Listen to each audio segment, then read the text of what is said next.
Hi, this is Kent Adams, co-host of Business Talks. I'd like to introduce you to a couple of friends, Lisa and Alan Gwaltney of Window World. I've known Lisa and Alan for a number of years and know them to be honest and caring folks. They take pride in their windows, sliding doors, and blinds. So when it comes to your home, call them direct at 509-456-5880. That's Window World of Spokane and Coeur d'Alene. And if you tell them Kent sent me, they'll give you 5% off a 5-window installation. Call them today at 456-5880.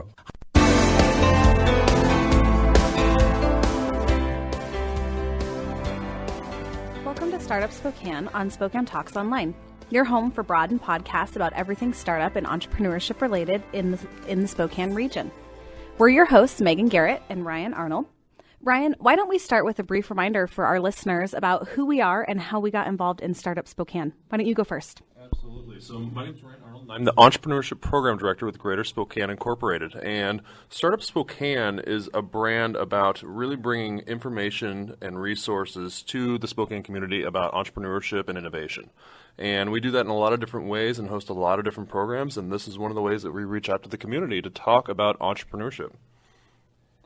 And like I said, I'm Megan Garrett, and I own M. Garrett Consulting, a marketing and communications firm that helps startups with their marketing and their branding. And I am passionate about supporting the entrepreneurship and startup ecosystem here in Spokane, and helping Startup Spokane with their communications is one way in which I do that. So on Startup Spokane, we want to provide you with our region's story about entrepreneurship. How we are creating an ecosystem that's attractive not only for our local entrepreneurs that we're growing here in our universities and in our co-working spaces and in the companies that we have growing here in Spokane, but we also want this to be a place for startups that are looking to come here and launch their next business. We want to make Spokane an attractive place for incoming entrepreneurs as well. We want to use this radio program to educate you about the resources that exist in our region's ecosystem, ways to plug into those resources, ways to connect with resources, with co-working spaces, with other entrepreneurs, with other businesses that might be supportive. And we want you to find ways that you can thrive as an entrepreneur and a small business right here in Spokane's ecosystem. Yeah, and so today we're actually talking about one of the major events that we host in Spokane, and it's Startup Weekend Spokane. And for the listeners out there that don't know about it, we're going to talk about that weekend and what that involves. And also we have two guests here today that actually were participants and winners in this year's Startup Weekend Spokane. So we're excited to be talking about it today. It's one of the many events that Spokane hosts. In the last month or so, we've had a lot of different business plan and pitch competitions, and it's been a great opportunity for a lot of our teams and idea makers to really vet and to get in front of people and see how their ideas are really coming along and to compete. There's been a lot of awards and a lot of money won in the last couple months. So it's been a great opportunity for our high schools, our universities, and anybody else that has an idea to really showcase what they're up to and grow their business. So I would just like to kick it off. And we have today Callie and Brandon who are here with us. They both are on separate teams, but they're both here representing their individual teams and what they do. But Callie, let's start with you. Just give us a little brief history of what your team is that you competed with at Startup Weekend Spokane and what it does. Okay. So my name is Callie, and my team's idea was a Bluetooth button that is connected to an app on your phone. So whenever you press this button, it would send a text message to all of the contacts that you had selected in your phone. And the reason you would be pressing this button is if you felt like you were in danger. And the text message that would be sent out would say, Callie's in danger, and it would give your exact GPS location so that your friends and emergency contacts could know exactly where you are and know that you're in danger. That's fantastic. And for the listeners that don't know what Startup Weekend is exactly, could you give me a brief, at least your perspective on what that looks like and how it feels to be participating in something like that? Yes. So Friday night, anybody can come and pitch an idea, and everybody involved gets to vote on their favorite ideas. After the voting is done, the top 6 or so ideas can then work on their idea throughout the weekend. and you get the opportunity to talk with mentors who really help you figure out the business aspect of your product and how you could sell it, as well as how you're going to go about developing it. Then once Sunday comes around, you are able to pitch your idea to judges who then vote on the top idea. So you work all weekend then, from Friday night through to Sunday night, on this idea that people select as one of the best out of everything that's pitched. And so your idea was obviously one of the 6 that was selected, Callie. And so talk to us a little bit about how your idea moved through that process of the Startup Weekend. So once we found out that we were one of the top ideas, we got to gather a team together. And that first night on Friday, we kind of divided tasks and figured out who was going to be responsible for doing what throughout the weekend. And Saturday morning came, and for our team, it was a little different because we got some of the members of the team who thought, well, we don't know how we really feel about this idea. Maybe we should pivot a bit and change who our target market is. So Saturday morning was kind of a readjusting period for us, and we had to start from scratch and figure out, what new tasks we would be doing. We went out to Trader Joe's on the South Hill and talked to people about our idea and got some feedback from potential customers. And then Sunday morning was when we just really focused on our pitch for that day and how that would work. That's fantastic. Brandon, I'd love to talk to you a little bit about your group. So you're called the Creative Nerds Collective? Precisely. Precisely. Yes. Okay, so tell me about the product you guys pitched at Startup Weekend and maybe about that name. Oh, well, my name is Brandon Gibson, and I basically had an idea before Startup Weekend even happened, because I go to River Point Academy and I was getting really good at laser cutting stuff, and I was like, I could probably pitch this at Startup Weekend. Maybe it'll go somewhere. Maybe I'll be able to make something out of it. And sure enough, Startup Weekend came around, and it was Friday night, and I pitched the idea of making laser cut boxes, and I actually made one for that pitch just that night. It was pretty cool. It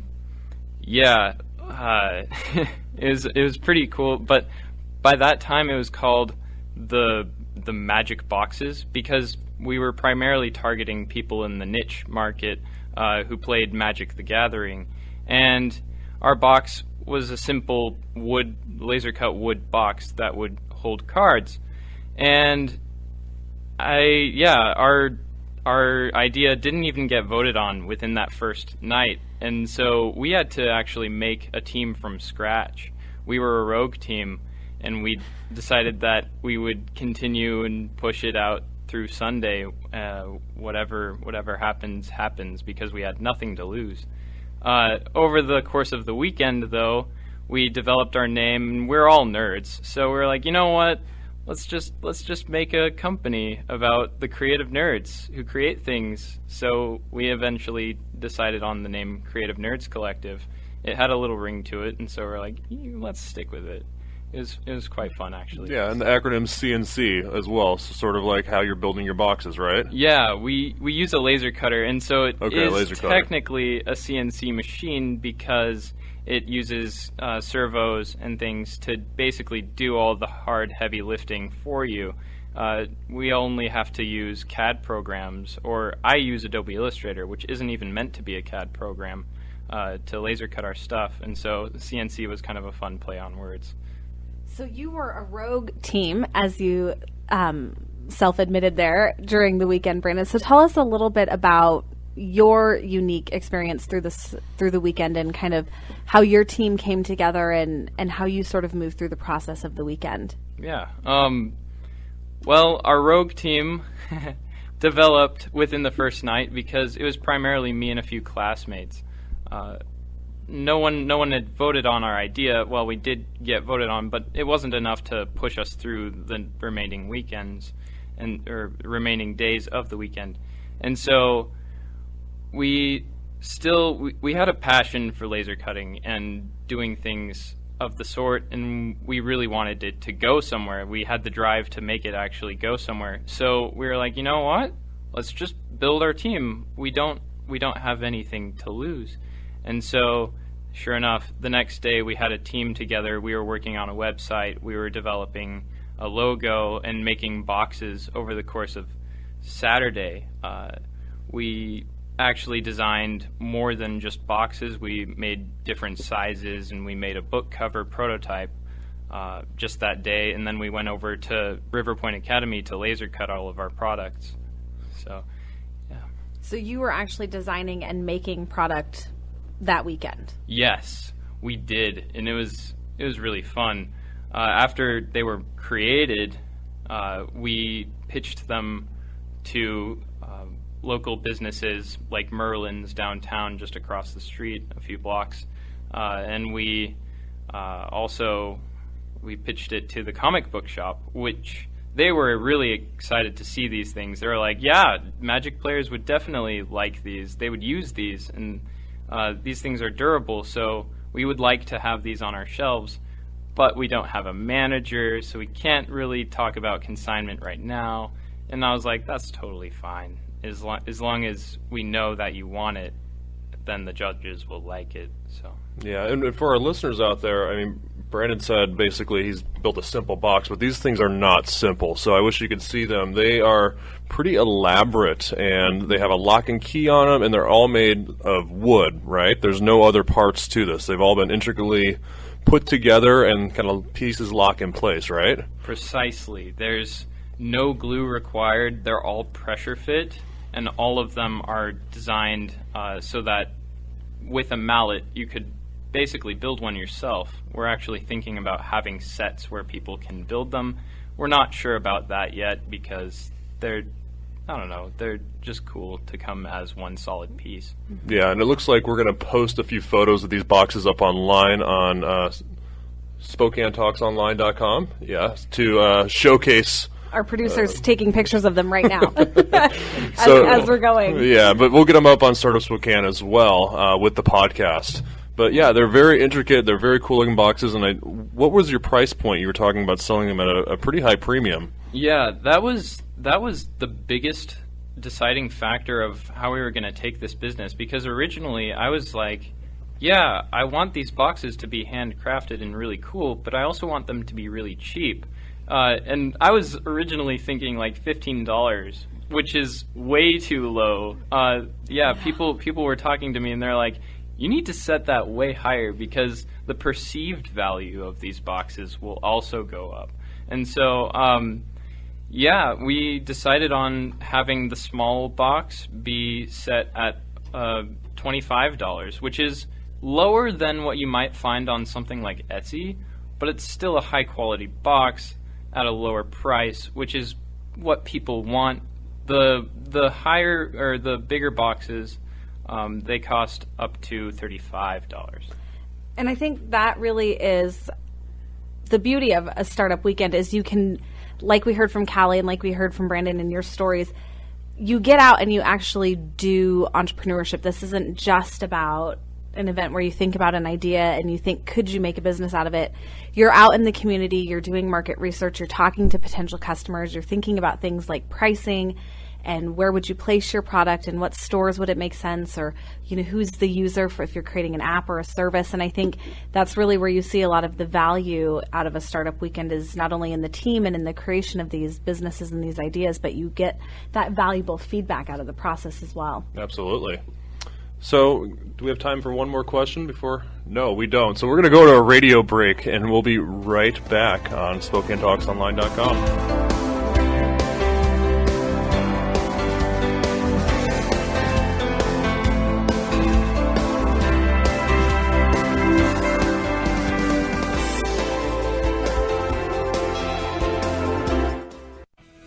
In touch, online all the time. SpokaneTalksOnline.com.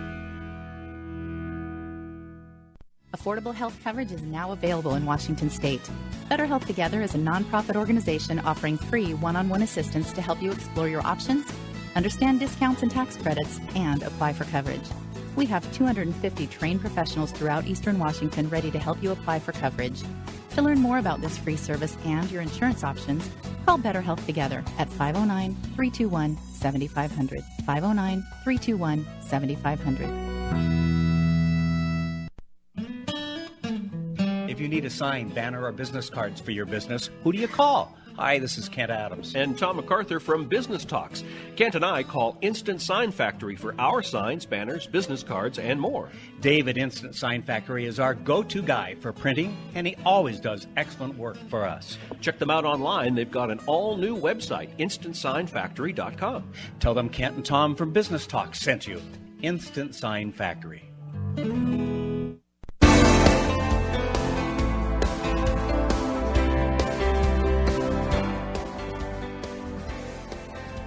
Welcome back. We are here with Callie and Brandon, our first and second place winners from the recent Startup Weekend Spokane. And we are just chatting with them a little bit about their businesses that came out of that weekend and their experiences. And Callie, I'd like to talk to you a little bit more about your company, Safety Click.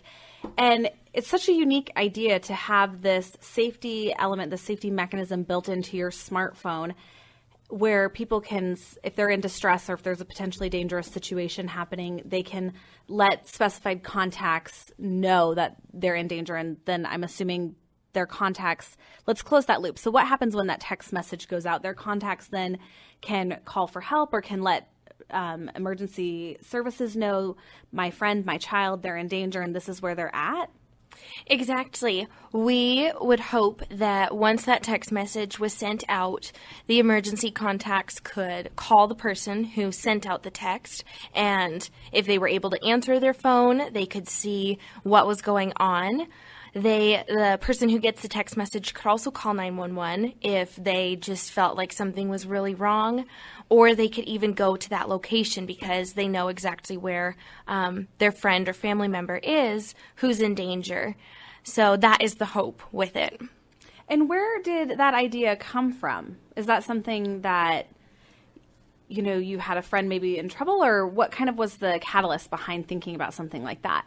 So my teammate Monica and I, who pitched the idea on Friday night, we were walking to our car late one night, and it was just at school after a class, and it was dark and not many people around, and we felt so unsafe and thought we just need some way to feel protected when we're walking to our cars, when we're out and about by ourselves. So that's where the idea initially came from.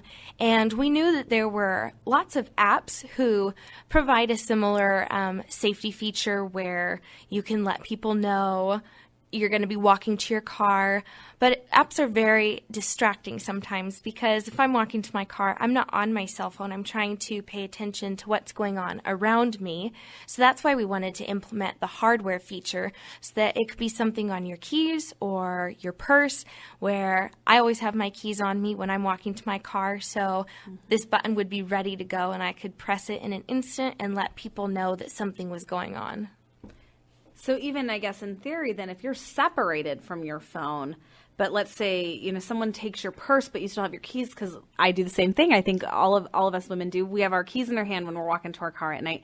So even if, let's say, you're separated from your phone, but you've still got that button, somehow you can still send out that call for help. The button does have to be within a 90-foot radius of your phone because it is connected via Bluetooth. Okay.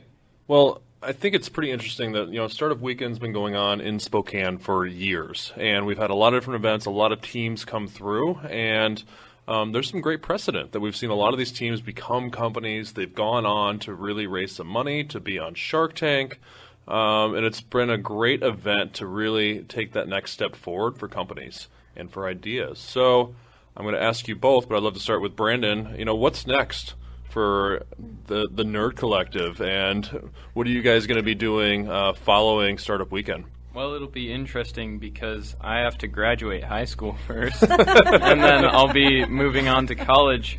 But among school and among summer and college coming up, I will be basically building a network of people, business attorneys, and all those things, because we got $3,000 in legal fees, and we need something to do with it. So we'll probably be looking at patents and basically getting a provisional patent for a lot of our boxes. And so that'll be one step. Another step is actually, well, probably the first step is making our names a legal entity and then getting all of our boxes trademarked according to that legal entity. So we'll probably end up becoming an LLC, a limited liability company, and then we'll build up our stock and hopefully start selling them in stores, stuff like that. So Great. So your team's actually going to keep moving on with this idea and keep building. Oh yeah, we decided that on the night that we became a rogue team. We're like, you know what? We need to take this someplace outside of Startup Weekend. And like, yeah, we took it through Startup Weekend, but it will become something in the future. So. Fantastic. And what about you, Callie? I mean, I know that you've been on sort of the business pitch circuit the last couple weeks. I've seen you at some other events around Spokane, so it seems like you're really working on this idea with your teammate. Going to continue after this year? Yes, Monica and I are very passionate about this idea, and because through Startup Weekend we received some hours of app development time, we are going to get the app developed for our product, and we got money for legal fees, so we will incorporate and get things going there. But afterwards, we would love to then go find some investors and continue working on this because we believe it's a great product. That's great. So any more competitions coming up that you got your eyes set on to compete in? Because you've done pretty well so far. No, but you could let me hear about any more. I sure will. So I would love to know, we talked a little bit about your experience through Startup Weekend and, kind of how you guys moved through the weekend and the structure of the event, and we talked about your companies and what came out of it. But I would really like to know, and maybe we can start with you, Callie, and then Brandon, you can bookend us on the other end. What's the one thing or maybe one or two things that you found to be the most valuable from Startup Weekend for your company and moving you to the next level? It was really great to have a team, just a random team of people come together and hear their feedback on the product and ask us some hard questions about, okay, is this, really going to be something that could work? And that was good to get their feedback and have some different opinions as opposed to just our friends and family who are very supportive. And the feedback we got from our pitches too was very helpful to, help us make sure that we presented our idea clearly. And I'll follow up on that maybe a little selfishly, but at Startup Spokane, we're hosting a pitch panel on May 20th. So that feedback is, I think, something that's really critical. And so we host events to help our entrepreneurs in the area. So if anybody out there listening is interested in pitching their idea, their business, whatever stage it's in, it's a great community event to get in front of a small panel, some of your peers, and just gain respectful feedback on where your idea is and where it can go. So I'll leave that out there, and you can find more about the event on startupspokane.com. I think that's such a good point, Ryan, and thank you for bringing that event up. It's so crucial to be able to listen and take feedback in this process of starting a business and to be able to hear that not as criticism, but as really crucial helping resource to help move you forward. So I think that's great. Brandon, what would you say was the most valuable thing for you out of the Startup Weekend? I would actually agree wholeheartedly with what you said earlier, although I also would have to say that just having the drive to do what you want to do is also super helpful, and that also can mean being stubborn sometimes, even when some of the people don't like what you say or what you do. I generally am not a stubborn person, but there are some times where you have to be stiff and be like, this is what I want to do, and if something else happens, then it basically ruins the passion of the moment. And passion is seriously what drives all of the designs that I make. If I didn't like what I made, I probably wouldn't make it, and I probably wouldn't be here right now. So, yeah, that's my story.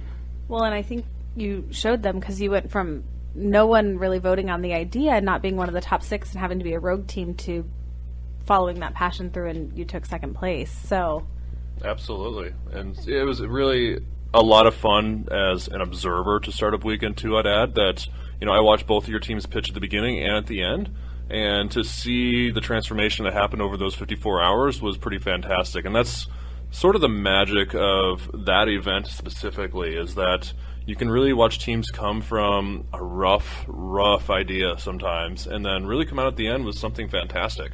So if you're interested in participating in that event, we have one coming up in the fall, yet to be determined on the dates, but keep your eyes and ears out. We'll be promoting it as things start to solidify, but I know the planning team around Startup Weekend Spokane is already starting to work on it, so we're looking forward to it here in the community. And of course, we will keep you informed about that upcoming event, as well as other resources, other events that you can be a part of, and other ways to get connected and plugged into the startup scene and the ecosystem here in startupspokane.com. And we just want to thank you, Callie and Brandon, for joining us here today, sharing your Startup Weekend experiences and your stories with our listeners. I think you guys are both headed in great directions, and so we're really proud that you guys are coming out of Spokane, and I wish you well on your journey. We wanted to thank our listeners for joining us on Startup Spokane on Spokane Talks Online, your home for resources and information about Spokane's startup ecosystem. You can access this podcast and lots of other information, including upcoming events, on the startupspokane.com website. And we want to invite you to join us for future broadened podcasts as we talk about local experts and entrepreneurs and learn from their experiences. And of course, we'll continue to keep you informed about support resources and ways to help you effectively navigate through the Spokane startup scene. We're here to help you be successful entrepreneurs and successful businesses.